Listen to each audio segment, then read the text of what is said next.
नमस्कार, कैसे हैं आप सब। स्वागत है आप सभी का। आज का यह वीडियो बिहार बोर्ड कक्षा 9 के गणित विषय पर है। काफ़ी दिन हो गया था गणित पर वीडियो बनाए। आज का अध्याय है अध्याय 10 वृत्त, जिसमें आज हम लोग इस अध्याय के पहले भाग का अध्ययन करेंगे। वृत्त से संबंधित आधारभूत तथ्यों को समझेंगे और फिर प्रश्नावली 10.1 के सभी प्रश्नों को हल भी करेंगे। इससे पहले के अगर अध्याय को आपने नहीं पढ़ा है तो आप मेरे चैनल के 9th क्लास से गणित वाले पेज में जाकर पढ़ सकते हैं। सभी अध्यायों का आधारभूत समझ के साथ साथ प्रश्नावली के एक एक प्रश्नों का आपको हल मिल जाएगा यहाँ पे। ठीक है, चलते हैं हम अध्याय 10 वृत्त पर। तो आप देख सकते हैं यह है आपका अध्याय 10 वृत्त। और सबसे पहले भूमिका में हम लोग समझेंगे यह वृत्त है क्या, और फिर देखिए अगले बिंदु में वृत्त और इससे संबंधित पद एक पुनरावलोकन में हम लोग वृत्त से संबंधित आधारभूत पदों को अच्छे से समझेंगे। ठीक है, यह वीडियो काफ़ी इंपॉर्टेंट है। वृत्त से संबंधित बेसिक सभी आधारभूत तथ्यों को, चीज़ों को अगर आप नहीं जानेंगे तो फिर आगे आपको वृत्त से संबंधित प्रश्नों को हल करने में काफ़ी परेशानी होगी। ठीक है, तो आप अंत तक मेरे साथ बने रहें। आज इस वीडियो में हम लोग वृत्त से संबंधित जितने भी आधारभूत पद हैं उन सभी को अच्छे से समझेंगे, और फिर देखिए लास्ट में हम लोग प्रश्नावली 10.1 के सभी प्रश्नों को हल भी करेंगे। ठीक है, चलिए शुरू करते हैं। देखिए वृत्त जो आपका चैप्टर का नाम है, इसको इंग्लिश में सर्किल कहते हैं। ठीक है, अब सर्किल क्या है, वृत्त क्या है, इसको थोड़ा अच्छे से आप समझ लीजिए। भूमिका में क्या कह रहा है कि आप अपने दैनिक जीवन में बहुत सी ऐसी वस्तुओं के संपर्क में अवश्य आए होंगे जिनके आकार गोल होते हैं। आप इसको यहाँ उदाहरण समझिए। आप जिस थाली में खाना खाते हैं वह थाली भी क्या होता है, गोल होता है। कटोरा जिसमें आप खाना खाते हैं वह भी गोल होता है। आपके शर्ट में जो बटन होता है वह भी गोल। आपकी माँ बहनें जो बिंदी लगाती है यह भी गोल होता है। कंप्यूटर लैपटॉप में जो CD लगता है यह भी गोल है। रोटी आप खाते हैं गोल है ना। चूड़ी जो पहनती है लड़कियां लोग वह भी गोल होता है। ठीक, चंद्रमा गोल होता है, सूरज गोल होता है, ये घड़ी भी गोल होता है। ठीक, और घड़ी का जो अंदर का सुई होता है यह भी वृत्ताकार पथ में घूमता है। ठीक, किसी भी गाड़ी का जो पहिया होता है, चक्का, यह भी गोल ही होता है। तो वे सभी गोल वस्तुएं जो होती है वह क्या कहलाती हैं, वे वृत्त कहलाते हैं। ठीक है, वृत्त को इंग्लिश में क्या कहते हैं, हम सर्किल कहते हैं। ठीक है, इस अध्याय को हम शुरू करेंगे उससे पहले हम एक छोटा सा कन्फ्यूजन दूर कर देते हैं। क्या कोई भी गोल वस्तु वृत्त या सर्किल कहलाएगा? चलिए देखते हैं। चलिए इसको उदाहरण से स्पष्ट करते हैं। मेरे पास देखिए एक गोला गेंद है। ठीक है, एक मैंने गोल आकृति का काट लिया है कागज। ठीक है, ये रोटी भी इस तरह का होता है। ठीक, मेरे पास एक 10 रुपये का सिक्का है, यह भी गोला ही है। ठीक, और मेरे पास एक टमाटर है, यह भी गोल ही है। ठीक, अब आप हमको बताइए कि इनमें से आप किसको वृत्त कहेंगे, किसे नहीं कहेंगे। तो देखिए आप इसमें कंफ्यूज नहीं होंगे। यह जो टमाटर है यह गोला है। ठीक है, और यह जो कागज का टुकड़ा काटा हुआ है गोल, यह वृत्त है। ठीक, यह 2D आकृति है, और यह जो टमाटर है यह 3D आकृति है। 2D का मतलब होता है इसमें 2 बीमा है। ठीक, देखिए इसमें सिर्फ लंबाई है और चौड़ाई है। ठीक, इसमें ऊंचाई नहीं है, लेकिन इस टमाटर में लंबाई और चौड़ाई के साथ साथ इसका कुछ ऊंचाई भी है। ठीक, इसलिए यह जो टमाटर है यह 3D आकृति है, यह गोला है। ठीक, लेकिन यह जो टुकड़ा है कागज का यह वृत्त है। यह जो सिक्का है यह वृत्त है। आप जिस थाली में खाना खाते हैं वृत्त है। आपका शर्ट का बटन वृत्त है। ठीक, कंप्यूटर लैपटॉप में जो CD लगता है वह वृत्त है। आप जो रोटी खाते हैं वो वृत्त है। ठीक, तो वृत्त और गोले में आप कंफ्यूज नहीं होंगे। ठीक है, अगर हम कागज पर भी कोई आकृति उकेरेंगे गोल आकार का तो यह भी क्या होगा, यह भी वृत्त ही होगा। ठीक है, हम चलते हैं अगले बिंदु पर। आपका जो अगला बिंदु है वह है वृत्त और इससे संबंधित पद एक पुनरावलोकन। देखिए वृत्त से संबंधित बहुत सारे पद हैं जिनको आपको जानना बहुत जरूरी है। आगे अगर आप इन चीज़ों को नहीं जानेंगे तो आगे आपको काफ़ी कठिनाई होगी प्रश्नों को हल करने में। जैसे देखिए यहाँ पे केंद्र क्या है, सेंटर, त्रिज्या, रेडियस क्या है। यहाँ देखिए इंटीरियर अभ्यंतर क्या है, एक्सटीरियर बहिर्भाग क्या है, वृत्तीय क्षेत्र यानी सर्कुलर रीजन क्या है, बहुत सारे चीज़ है। यहाँ देखिए मेजर आर्क क्या है, मीनर आर्क क्या है, आर्क क्या है। ठीक है, सेमी सर्किल अर्धवृत्त क्या है, परिधि सर्कमफ्रेंस क्या है, मीनर सेगमेंट है, मेजर सेगमेंट वृत्तखंड। ठीक है, तो हम इन सभी को एक एक करके अच्छे से विस्तार से समझने का प्रयास करते हैं। चलिए सबसे पहले हम लोग 5 चीज़ों को विस्तार से समझते हैं। वृत्त क्या है, केंद्र यानी सेंटर क्या है, परिधि सर्कमफ्रेंस क्या है, त्रिज्या रेडियस क्या है, और व्यास यानी डायमीटर क्या है। तो सबसे पहले देखिए वृत्त, जिसको इंग्लिश में हम सर्किल कहते हैं, इसका परिभाषा क्या है। एक तल पर किसी एक निश्चित बिंदु से समान दूरी पर स्थित बिंदुओं का पथ वृत्त कहलाता है। अब आप इस परिभाषा को आप समझ भी लीजिए। एक तल पर, अब जैसे देखिए यह एक तल है। ठीक, किसी एक निश्चित बिंदु से, यानी यह एक निश्चित बिंदु से समान दूरी पर स्थित बिंदुओं का पथ। देखिए यहाँ से यह बिंदु समान दूरी पर है, यहाँ से यह बिंदु भी समान दूरी पर है, यहाँ से यह बिंदु भी समान दूरी पर है, यहाँ से यह बिंदु भी समान दूरी पर है। तो इस निश्चित बिंदु से समान दूरी पर स्थित बिंदुओं का पथ क्या कहलाता है, एक वृत्त कहलाता है। ठीक है, कोई कन्फ्यूजन नहीं है। अब इसके बाद अगला आपका पॉइंट है केंद्र। केंद्र को इंग्लिश में सेंटर कहते हैं, ठीक है। इसका परिभाषा है वृत्त के बीचों बीच स्थित वह निश्चित बिंदु क्या कहलाता है, केंद्र कहलाता है। यानी वह निश्चित बिंदु जिससे समान दूरी पर वृत्त खींचा हुआ रहता है, ठीक है, यही निश्चित बिंदु क्या कहलाता है, केंद्र कहलाता है। इसको हम लोग इंग्लिश में क्या कहते हैं, सेंटर कहते हैं, ठीक है। चलिए, आपका अगला बिंदु है परिधि। परिधि को इंग्लिश में कहते हैं सरकमफ्रेंस, ठीक। देखिए, वृत्ताकार पथ का कुल लंबाई परिधि कहलाता है। यह जो वृत्ताकार पथ है, अगर आप इसको रास्ता मान ले, ठीक है, गोल रास्ता, तो आप अगर यहाँ से मान लीजिए चलना प्रारंभ करते हैं और यहाँ से चलते चलते चलते फिर वापस यहाँ पे पहुँच जाते हैं, तो आपने कुल कितना तय किया, यानी यहाँ से लेकर पूरा यहाँ तक का लंबाई कितना है, बस यही लंबाई क्या कहलाता है, परिधि कहलाता है, यानी सरकमफ्रेंस कहलाता है, ठीक है। कोई कन्फ्यूजन नहीं है। अब देखिए, अगला है त्रिज्या। त्रिज्या को इंग्लिश में रेडियस कहते हैं, ठीक। इसका परिभाषा है कि केंद्र को वृत्त के किसी बिंदु से मिलाने वाला रेखाखंड वृत्त की त्रिज्या कहलाता है। अब जैसे यह केंद्र है, ठीक, और वृत्त पर मान लीजिए कोई एक बिंदु, मान लीजिए यह बिंदु, ठीक। वृत्त पर तो बहुत सारा बिंदु है, लेकिन यह केंद्र है और वृत्त पर कोई एक आप बिंदु मिला लीजिए, ठीक। इस बिंदु से इस केंद्र को मिलाने वाला जो रेखाखंड होगा, यह रेखाखंड त्रिज्या कहलाएगा, ठीक है। इस त्रिज्या को इंग्लिश में कहते हैं रेडियस, ठीक। यहाँ केंद्र से वृत्त तक का जो दूरी है, यह क्या कहलाता है, त्रिज्या, ठीक। अब चलिए, त्रिज्या आप समझ गए। हम चलते हैं व्यास को समझते हैं। व्यास को इंग्लिश में कहते हैं डायमीटर। इसका परिभाषा क्या है, देखिए, वृत्त के केंद्र से गुजरने वाला रेखाखंड जो वृत्त को दो बराबर भागों में बांट दे तथा इस रेखाखंड का दोनों अंत बिंदु वृत्त पर स्थित हो, वृत्त का व्यास कहलाता है। अब फिर से समझिए कि वृत्त के केंद्र से गुजरने वाला रेखाखंड जो वृत्त को दो बराबर भागों में बांट दे, ठीक है। अब देखिए, यह जो रेखा है ए बी, हम क्या किए हैं, इस रेखा को कहाँ से गुजारे हैं, इस वृत्त के केंद्र से गुजारे हैं, ठीक है।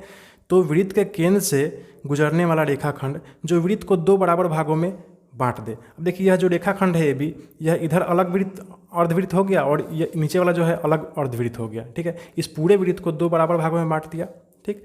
तो यही जो रेखाखंड है, यह क्या कहलाएगा, यह व्यास कहलाएगा, यानी डायमीटर कहलाएगा, ठीक है। एक बात और होना चाहिए कि इस रेखाखंड का दोनों अंत बिंदु कहाँ होना चाहिए, वृत्त पर ही होना चाहिए। यह अंत बिंदु वृत्त पर और यह अंत बिंदु वृत्त पर होना चाहिए, ठीक है।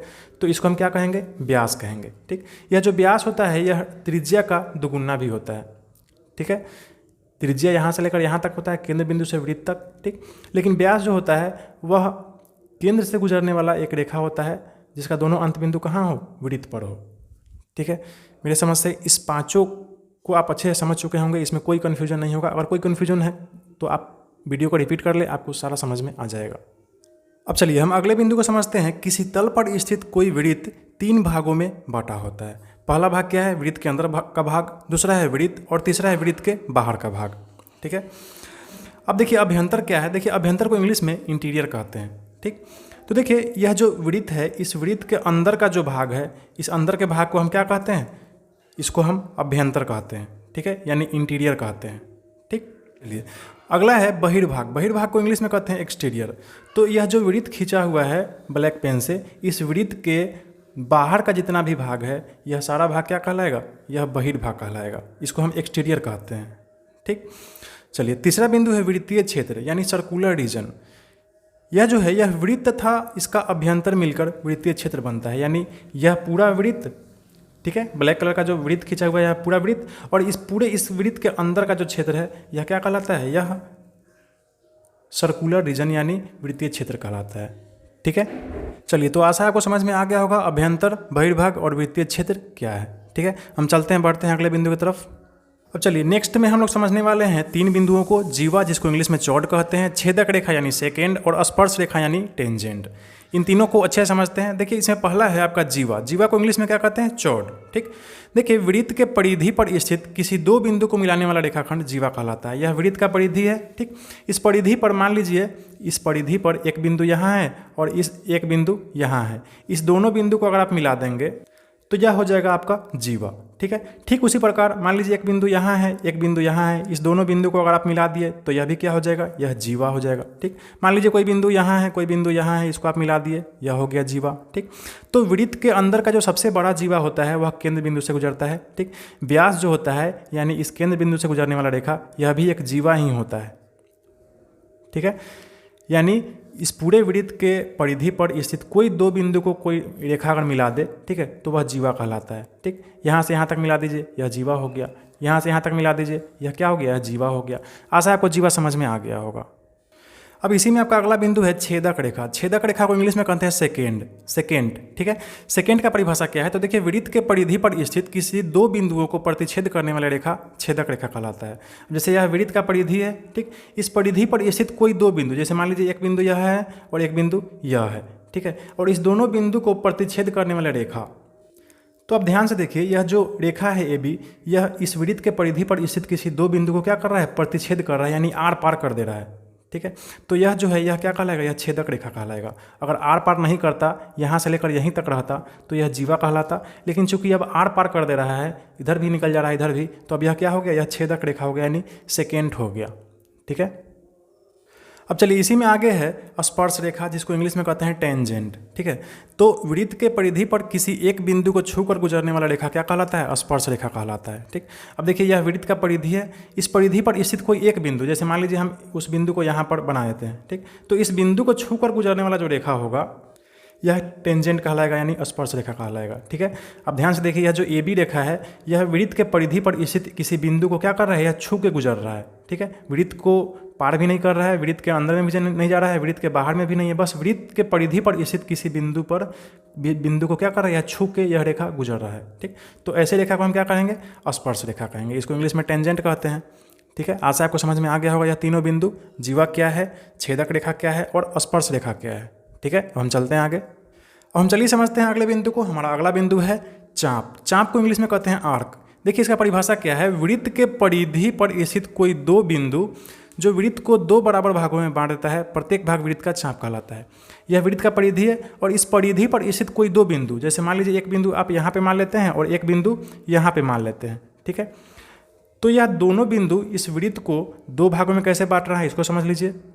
तो अब ध्यान से देखिए, यह जो दोनों बिंदु है इस पूरे वृत्त को दो भागों में बांट चुका है। ठीक है, यानी यहाँ से यहाँ तक एक चाप हो गया और यहाँ से यहाँ तक एक चाप हो गया, यानी दो चाप में इसको बांट चुका है यह दोनों बिंदु।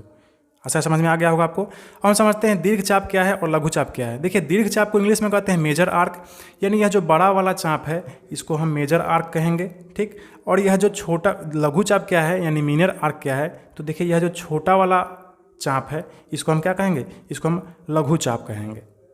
ठीक है, आसान है एकदम, समझ में आ गया होगा आपको।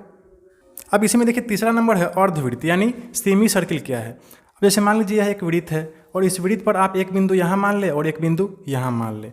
ठीक है, तो अब देखिए यह जो वृत्त अब दो चापों में बटा है, यह दोनों बराबर चाप है। एक चाप यह हो गया और एक चाप यह हो गया। आप इसमें किसी को लघु नहीं कह सकते हैं, किसी को दीर्घ नहीं कह सकते हैं। क्यों? क्योंकि यह भी उतना ही बराबर है, यह भी उतना ही बराबर है। ठीक, तो इसमें प्रत्येक जो हो जाएगा वह क्या हो जाएगा, अर्धवृत्त हो जाएगा, यानी सेमी सर्किल हो जाएगा। ठीक है, यह एक अलग अर्धवृत्त और यह एक अलग अर्धवृत्त। ठीक है, अब चलिए हम अगले बिंदु में समझते हैं वृत्तखंड क्या है। देखिए वृत्तखंड को इंग्लिश में कहते हैं सेगमेंट। ठीक है, किसी वृत्त का जीवा उस वृत्त को दो क्षेत्रों या खंडों में विभाजित कर देता है तो प्रत्येक खंड वृत्तखंड कहलाता है। आपको तो पता ही यह वृत्त है और इस वृत्त के परिधि पर स्थित दो बिंदुओं को मिलाने वाला जो रेखा है यह क्या है, यह जीवा है। ठीक है, तो देखिए यह जो जीवा है यह इस पूरे वृत्त को दो भागों में बांट रहा है। कैसे? तो देखिए एक भाग यह हो गया और दूसरा भाग यह बड़ा वाला हो गया। ठीक है, दो भागों में बट गया। ठीक, अब इसमें आगे है दीर्घ वृत्तखंड क्या है, यानी मेजर सेगमेंट क्या है। तो देखिए बड़ा वाला क्षेत्र या बड़ा वाला खंड जो है यह दीर्घ वृत्तखंड कहलाएगा। ठीक है, यानी मेजर सेगमेंट कहलाएगा। और यह जो छोटा वाला भाग है यानी लघु वृत्तखंड, जिसको मिनर सेगमेंट कहेंगे, छोटा वाला क्षेत्र या लघु वृत्तखंड कहलाता है।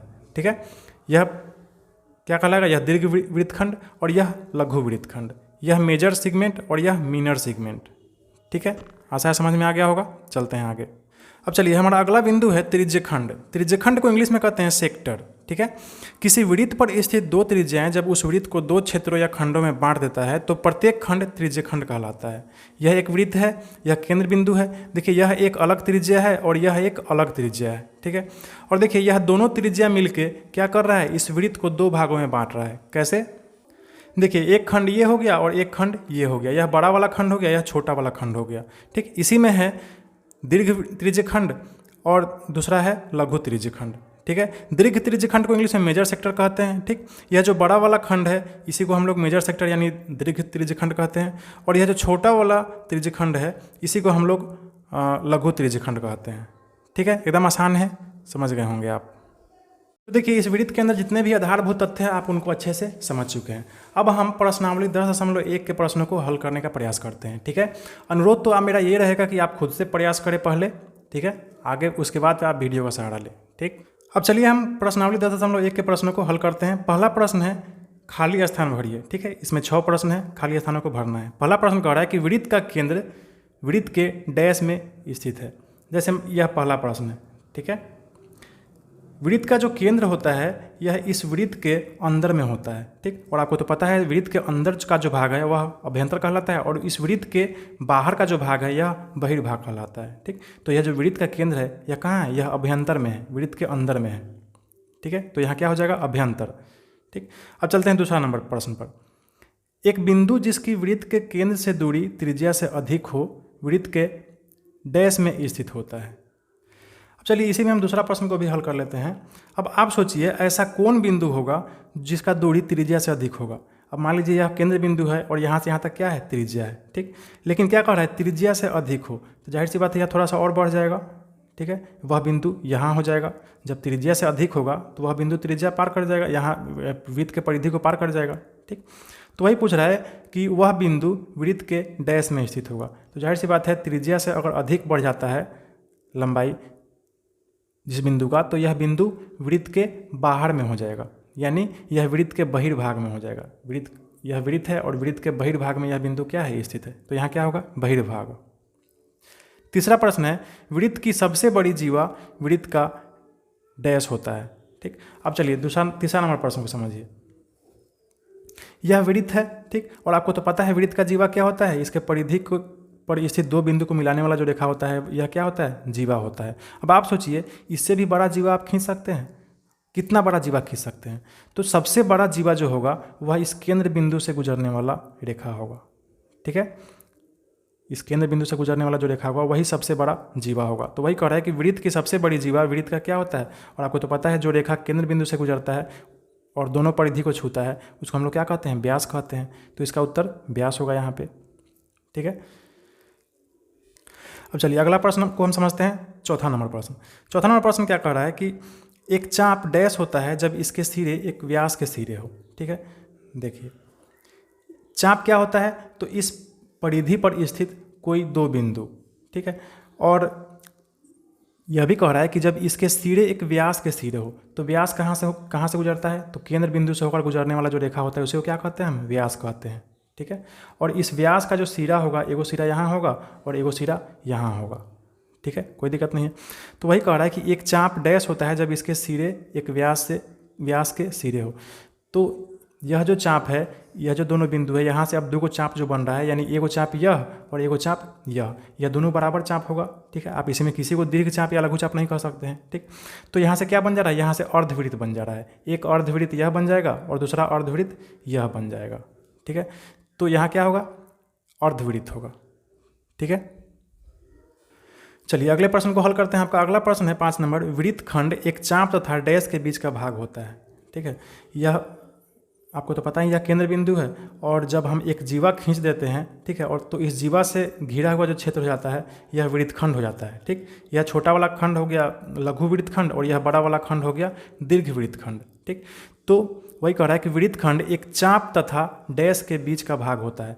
तो यह जो वृत्त खंड है आपको तो पता ही, यहाँ यह बिंदु और यह बिंदु क्या कर रहा है, चाप बना रहा है। एगो चाप यह बना रहा है और एगो चाप यह बना रहा है। ठीक, तो इस चाप और एक जीवा के बीच का जो क्षेत्र होता है वही क्या कहलाता है, वही वृत्त खंड कहलाता है।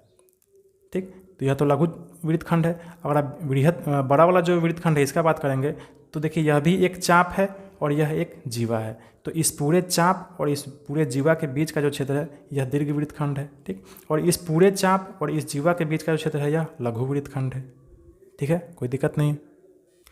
अब चलिए अगले प्रश्न को समझते हैं। आपका 6 नंबर है कि एक वृत्त जिस तल पर स्थित है उसे डैश भागों में विभाजित करता है। देखिए यह एक वृत्त है। ठीक, और यह वृत्त जो है हम इस पन्ने पे बनाए हुए हैं। ठीक, तो इस तल पर यह वृत्त स्थित है और यह जो पूरा पढ़ना है, इसको 3 भागों में यह वृत्त बांट रहा है। ठीक, पहला भाग तो इस वृत्त के अंदर का भाग हो गया, ठीक है, यह पूरा अंदर का भाग हो गया, और दूसरा जो हो गया यह पूरा वृत्त हो गया। ठीक, और तीसरा जो भाग हो गया वह इस पूरे वृत्त के बाहर का क्षेत्र हो गया। ठीक है, तो इस तरह से तल को वृत्त कितना भागों में बांटता है? 3 भागों में बांटता है। चलिए अब हम चलते हैं अगले प्रश्न पर। अगला प्रश्न जो है वह लिखिए, सत्य या असत्य, अपने उत्तर का कारण दीजिए। आपको बताना है कि यह इसमें से कौन सा सत्य है और कौन सा असत्य है, सही है या गलत है, और आपको कारण भी देना है कि क्यों गलती है या क्यों सही है। ठीक, तो हम क्या करते हैं, आपको इसको एक एक करके समझाते चलते हैं। ठीक, आप इसको अच्छे से समझ जाएं। चलिए, इसमें पहला प्रश्न है कि केंद्र को वृत्त पर किसी बिंदु से मिलाने वाला रेखाखंड वृत्त की त्रिज्या होती है। ठीक, जैसे मान लीजिए यह दूसरा नंबर का पहला प्रश्न समझ रहे हैं हम लोग। ठीक, यह वृत्त है और इस वृत्त का यह केंद्र है। ठीक, और यह जो केंद्र है तो इस वृत्त पर स्थित किसी एक बिंदु, मान लीजिए यह बिंदु यह है, यह वृत्त पर स्थित है, तो इस वृत्त पर स्थित किसी एक बिंदु से मिलाने वाला जो यह रेखाखंड है यही क्या कहलाता है? यही त्रिज्या कहलाता है। यह तो सत्य बात है। ठीक है, अब तो पढ़ेंगे पीछे, तो यह सत्य होगा। दूसरा है कि एक वृत्त में समान लंबाई की परिमित जीवाएं होती है। चलिए इसको हम लोग समझते हैं। यह जो मान लीजिए यह वृत्त है, ठीक, दूसरा नंबर का 2 नंबर प्रश्न है, यह वृत्त है और यह केंद्र बिंदु है। क्या कह रहा है कि वृत्त में समान लंबाई की परिमित जीवाएं होती है। परिमित का मतलब होता है मात्र एक। ठीक है, इस प्रश्न में कहने का मतलब यह है कि इस वृत्त में समान लंबाई का मात्र एक गो जीवा होगा। देख लेते हैं, जैसे देखिए हम एक जीवा खींचे हैं, ठीक है, इसका लंबाई है मात्र 3 सेंटीमीटर। देख सकते हैं आप यहाँ से 3 सेंटीमीटर है। तो प्रश्न के कहने का मतलब है कि क्या 3 सेंटीमीटर का सिर्फ एक ही जीवा हो सकता है? तो नहीं, ऐसा बहुत सारा हो सकता है। आप इन सब को नाप के देख लीजिए। जैसे देखिए यह 3 सेंटीमीटर का है, ठीक, इसको देखिए, यह भी देखिए 3 सेंटीमीटर का है। ठीक है, इसको देखिए यह भी 3 सेंटीमीटर का है। तो इस तरह से आप समान लंबाई का एक वृत्त के अंदर बहुत सारा जीवा खींच सकते हैं, यानी अपरिमित रूप से अनेक जीवाएं खींच सकते हैं। ठीक है, तो इस हिसाब से यह जो कथन है यह गलत है, असत्य है। ठीक है, अब चलिए हम इस 3 नंबर प्रश्न को समझ लेते हैं। क्या कह रहा है 2 का 3 नंबर, यदि एक वृत्त को 3 बराबर चापों में बांट दिया जाए तो प्रत्येक भाग दीर्घ चाप होता है। अब जैसे यह एक वृत्त है, ठीक, इसका यह केंद्र बिंदु है। आप क्या किए हैं, इसको 3 बराबर चापों में बांटे हैं। एक चाप यह है, इसका लंबाई उतना ही है जितना इसका लंबाई है, ठीक है, उतना ही लंबाई इसका भी है, यानी तीनों चाप जो है यह क्या है, इस वृत्त का बराबर है। तो क्या कर रहा है कि प्रत्येक भाग दीर्घ चाप होगा। यह तो गलत है। प्रत्येक भाग दीर्घ चाप कैसे होता है? दीर्घ चाप तो तब होगा जब कोई बड़ा चाप होगा। ठीक है, लेकिन यहाँ तीनों क्या है, समान चाप है, एक समान लंबाई का है। ठीक, यहाँ ना कोई बड़ा है ना कोई छोटा है, यह तीनों बराबर है। तो इसको आप दीर्घ चाप नहीं कह सकते हैं, प्रत्येक चाप को आप दीर्घ चाप नहीं कह सकते हैं। ठीक है, तो यह कथन क्या है, 3 नंबर असत्य कथन है। चौथा नंबर है, वृत्त की एक जीवा जिसकी लंबाई त्रिज्या से दोगुनी हो वृत्त का व्यास है। यह तो सत्य है। कैसे? देखिए आप इसी में 4 भी समझ लीजिए। यह वृत्त है, ठीक है, और यहाँ से यहाँ तक का जो लंबाई होता है यह क्या होता है, त्रिज्या होता है। यानी वृत्त के परिधि पर स्थित कोई बिंदु और केंद्र बिंदु के बीच का जो रेखा होता है वह क्या होता है, त्रिज्या। ठीक, और फिर आप इसी लंबाई को इधर दोगुना कर देंगे तो यह क्या हो जाता है, यह व्यास हो जाता है। ठीक है, क्योंकि जितना लंबाई यहाँ से यहाँ तक का है उतना ही लंबाई यहाँ से यहाँ तक का भी होगा। ठीक है, तो इसलिए यहाँ से यहाँ तक यह क्या हो जाएगा, यह व्यास हो जाएगा, यानी त्रिज्या का दोगुना हो जाएगा। तो उस हिसाब से यह जो 4 नंबर कथन है यह सत्य है। ठीक, चलिए हम चलते हैं अगले प्रश्न पर। अगला प्रश्न है आपका 5 नंबर, त्रिज्यखंड जीवा एवं संगत चाप के बीच का क्षेत्र होता है। चलिए सबसे पहले तो समझिए त्रिज्यखंड होता क्या है। 5 नंबर प्रश्न में यह वृत्त है और यह केंद्र बिंदु है। ठीक, और जब हम 2 त्रिज्या खींच देते हैं, ठीक है, तो इस दोनों त्रिज्या से जो खंड बन जा रहा है, एक खंड यह बन जा रहा है और दूसरा खंड यह बड़ा वाला, तो यह दोनों क्या करता है, त्रिज्यखंड। यह छोटा वाला त्रिज्यखंड, यह लघु त्रिज्यखंड है और यह बड़ा वाला त्रिज्यखंड है, दीर्घ त्रिज्यखंड। ठीक, लेकिन यहाँ क्या कह रहा है कि जीवा एवं संगत चाप के बीच का क्षेत्र होता है। ठीक है, जो कि गलत है। जीवा यह वृत्त है और इस वृत्त का यह जीवा है। ठीक है, और जीवा और संगत चाप के बीच का जो क्षेत्र होता है इसको हम क्या कहते हैं, इसको हम वृत्तखंड कहते हैं। ठीक है, यह वृत्तखंड है, लेकिन यह जो है यह त्रिज्यखंड है। ठीक है, तो उस हिसाब से यह प्रश्न, यह जो कथन है यह गलत है, असत्य है। इसका सही कथन होना चाहिए कि जीवा जो है, त्रिज्यखंड जो है वह 2 त्रिज्याओं एवं संगत चाप के बीच का क्षेत्र होता है। ठीक, चलिए अगला प्रश्न है 6 नंबर कि वृत्त एक समतल आकृति है। सही बात है, कोई भी वृत्त जो है 6 नंबर में, अभी आप इस वीडियो को स्टार्ट करने से पहले आपको हम बताए भी थे वृत्त के बारे में कि वृत्त जो होता है वह कैसा आकृति, वह 2D आकृति होता है, 2 डायमेंशनल। ठीक है, तो यह जो वृत्त है यह समतल आकृति है।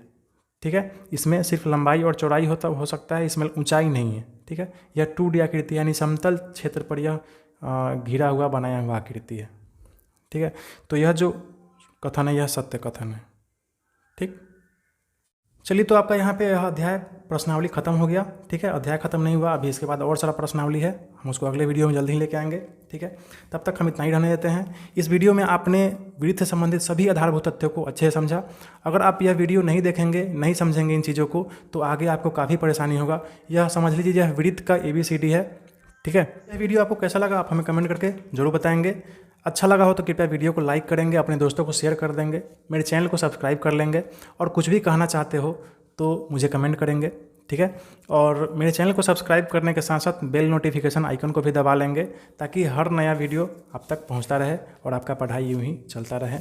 ठीक है, खुश रहें, पढ़ते रहें। जल्द ही मिलेंगे अगले वीडियो में 10.2 के वीडियो में।